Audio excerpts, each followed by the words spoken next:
Buenas tardes, ¿cómo están?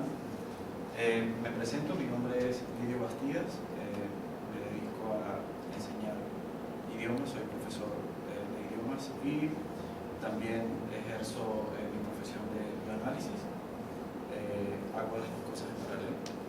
Y pues nada, agradezco la invitación que hicieron TEDx para reunirnos en este momento y hablar sobre cualquier tema de interés.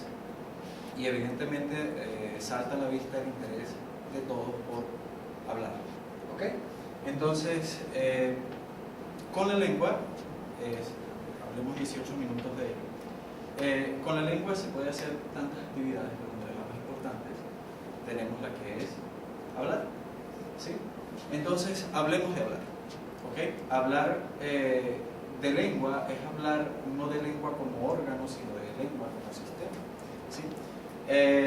Cada paso que damos lleva consigo muchos cambios, ¿sí?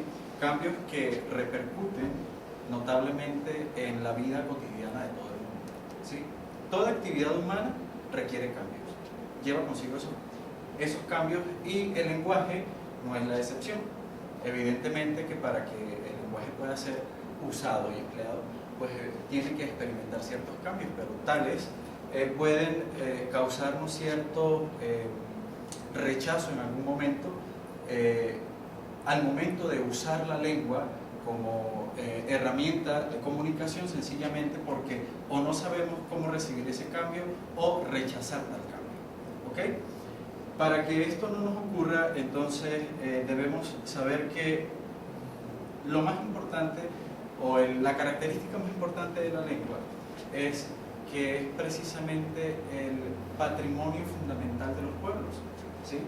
Incluso es la creación más importante que tiene cualquier comunidad, que es la lengua. Entonces, con ello podemos llegar a irnos por muchas vertientes o llegar a muchas conclusiones, como por ejemplo, yo hablo porque necesito comunicarme, yo hablo porque preparo un discurso, o sencillamente no hablo. Cualquier derecho del hablante es también quedarse callado. ¿Ok? En este caso, me encantaría comentarles que todos los días que hablamos y escuchamos a personas, podemos ver que muchas de ellas o sencillamente hablan para comunicarse. Ejemplo, mis padres y mis abuelos no estudiaron, no tuvieron la oportunidad de aprender a hablar a través de los libros, pero son las personas mejores hablando. A lo mejor ocurre también en muchos casos con sus abuelos, que si hablamos con ellos podemos aprender tantas cosas sin andar buscándole si habla bien o habla mal con respecto a quién. ¿Ok? Entonces, de allí viene este detalle importante de la lengua, que cuando alguien te dice tú hablas mal, pues pregúntele con respecto a quién. ¿Sí? Porque es muy importante en el discurso, sí, guardar una estructura, cuidar la lengua, sí, todo eso es importante. Pero en el sentido de un discurso también es importante el contenido, ¿ok? Y evidentemente, si hablamos con nuestros abuelos, creo que el contenido cultural que ellos tienen es aún más rico del que yo pueda tener, aún habiendo pasado por una universidad, aún teniendo una biblioteca pequeña en mi casa. ¿Bien? Entonces, a todo esto, muchas personas, cada vez que pronuncian algo o están en presencia de alguien que dice saber hablar o saber de lenguas, pues comienzan a poner etiquetas sobre a aquellas personas que se encargan de estudiar este tipo de asuntos. Etiquetas como guardianes de la lengua, como herederos de Andrés Bello, y entonces comienza a haber una barrera, ¿sí? Y esa barrera comienza a verse desde el cambio, ¿ok? Todos los cambios de los que dije en principio, estos cambios, lo que no queremos es poner barrera a tales cambios, porque evidentemente si existen hay que asumirlos, ¿sí? Pero tales cambios lingüísticos pueden venir en la medida, pueden afectarnos en la medida en que los tomemos. O creo una barrera o sencillamente los canalizo para enriquecer el vocabulario en este caso. ¿Ok? ¿Qué ocurre? Tengo un ejemplo claro de dos palabras, ¿sí? que parecen que han sido el mal del siglo pasado y constituyen el mal de este siglo también, que es poner o colocar. Evidentemente, cuando hablamos, sobre todo en español, tenemos un idioma tan rico, que nos da tantas opciones al momento de armar una frase, de armar un discurso, que corremos el riesgo también de pisar la lengua, atropellar nuestra identidad más importante, que es el habla. ¿Okay? Por lo tanto, escuchamos siempre en la unidad de transporte público, en un café, en cualquier recinto, las personas que se colocan rojas de la pena, las personas que se colocan felices. Hay personas que se colocan el pantalón y hay personas que colocan el libro en este lugar.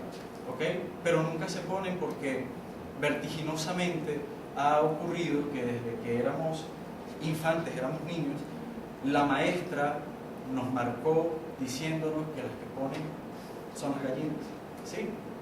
Entonces han relegado funciones al pobre verbo poner solamente al gallinero, ¿verdad?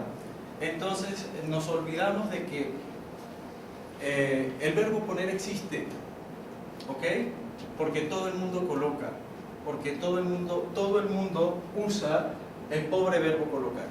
Entonces sin querer se han convertido en los reos, quizás en los pobres reos del delito de lesa gramática, cuando se usa indiscriminadamente el pobre verbo colocar. Yo no quiero ser nunca el verbo colocar, ¿ok? Yo no quiero ser nunca tal verbo, porque lo han cargado de tanto trabajo que él a lo mejor ha perdido un poco el sentido y la importancia que en realidad tiene. Poner tiene 46 acepciones y colocar cuenta solo con 5 acepciones. Entonces tenemos mayores probabilidades de cometer errores cada vez que colocamos las cosas y no componerlas. Aunque suene feo, porque en la escuela nos dijeron, es que suena feo. Han satanizado tanto al pobre verbo poner, lo han desterrado, que parece que se encuentra en una lápida. Sí, aquí se encuentra el verbo poner, nadie lo usa. ¿Sí? ¿Por qué? Porque la gente ha usado un matiz, y esos matices, el matiz del verbo poner, se encuentra en el verbo colocar. ¿Qué es un matiz? Cuando una chica, una mujer, una dama se va a maquillar, ¿sí? Usa diferentes matices para verse bien, ¿okay? Pero no se maquille de a mucho, o sepa hacerlo, porque si no puede verse no tan bien como usted quisiera. Lo mismo ocurre con el asunto de las palabras, ¿ok? Entre las 46 acepciones, que no voy a dar detalles sobre esas 46, voy a dar sí unos ejemplos en los cuales se usa mucho el verbo colocar. A lo mejor ustedes también, como yo, han escuchado esto: me coloqué nerviosa, a la hija le colocaron el nombre, le colocaré un negativo, me coloqué la camisa, me colocó en ridículo, voy a colocar la queja, me coloqué rojo o roja de la pena, le colocó el saldo. Colóqueme la cédula, por favor, colocar el espaldar de la silla en posición vertical, y finalmente la gente se coloca feliz. ¿Sí? Levante la mano, ¿quién ha escuchado alguna de esas?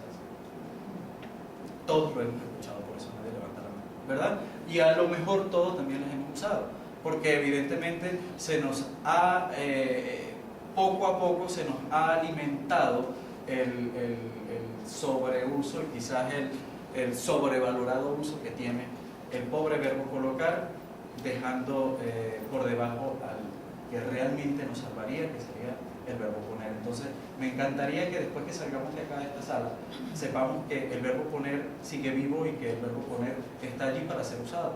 Entonces póngase feliz, ¿sí? Si le va a dar pena, pues póngase rojo de la pena, no le dé pena usar el verbo poner, pero no use tanto el colocar. Vamos a dejarlo en paz un momento, ¿sí? Ahora, ¿en qué contexto puedo yo usar el colocar y no el poner?